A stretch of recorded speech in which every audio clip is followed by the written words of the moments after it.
When did you realize that poker was going to be an outlet for you in terms of, exploring creativity and just like being a livelihood, I guess?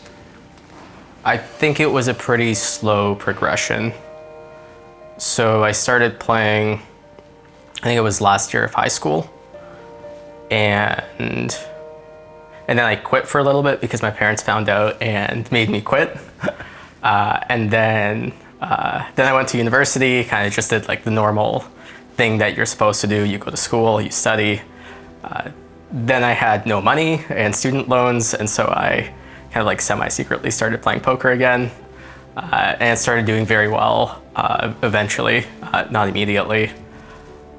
And I think after 2 or 3 years of that, when I gradually was just getting better and better, that's when I started to realize it's something that I want to stick with. You said then that you went to university, and I'm paraphrasing here, but you said something like, and I did the things that you're supposed to do. Yeah. Was you acutely aware that there was a blueprint of life that you were following, and how did you feel about that? I wasn't, and I really wish I was. Like for me, I think going to university for me in the first place was, well, I'm not sure if going to first year was a mistake, but after a couple of years, I think deep inside, like I just knew it wasn't for me. Nothing like the academic system didn't. I mean, some aspects of it were fine, but what I was doing didn't interest me that much.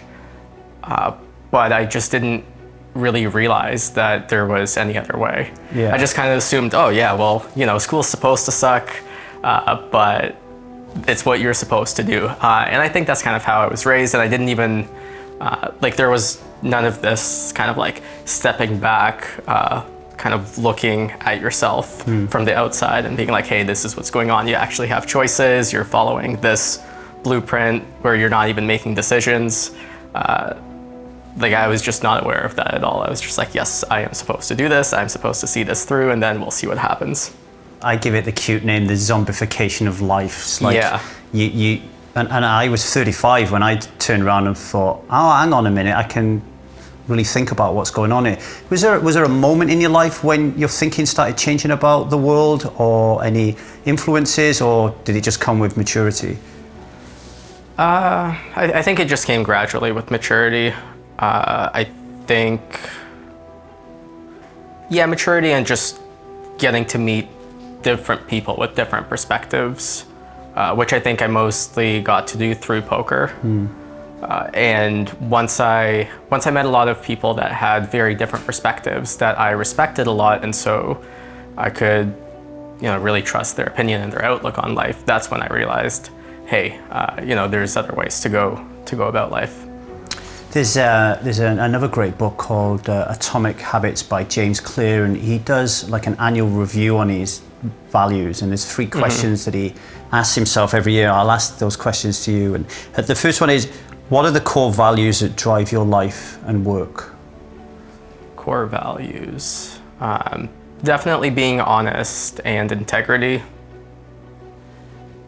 And I think being competitive, is that a value? I think but so, for me, that's a really big driving force. Being very competitive, seeking competitive environments, and pushing myself to the extreme. Not just with poker, but with other things I do as well. They say that hidden within every strength is a weakness, and vice versa. With your competitive edge, where has that turned up in your life in a negative sense?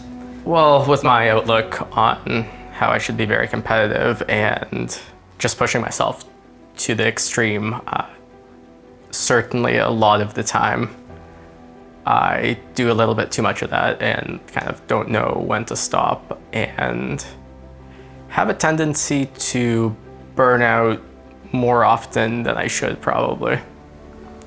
I interviewed Tom Dwan a couple of days ago, and as you probably know, it's not the easiest thing to bag in the world. And after I'd done it, I felt really disappointed in myself that I didn't do a good enough job, And there was nothing I could do about it, but I kept lamenting over and over and over about it.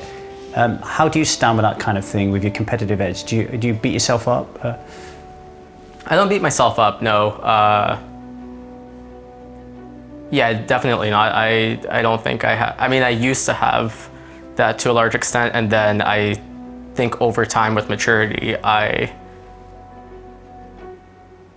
not just I understood that it's not useful, but I really internalized it. And I think like those are two very different things, understanding something and just feeling it and internalizing it. And yeah, I think after I was like 24, 25, I finally like really internalized that, and I was like, hey, like that's not useful.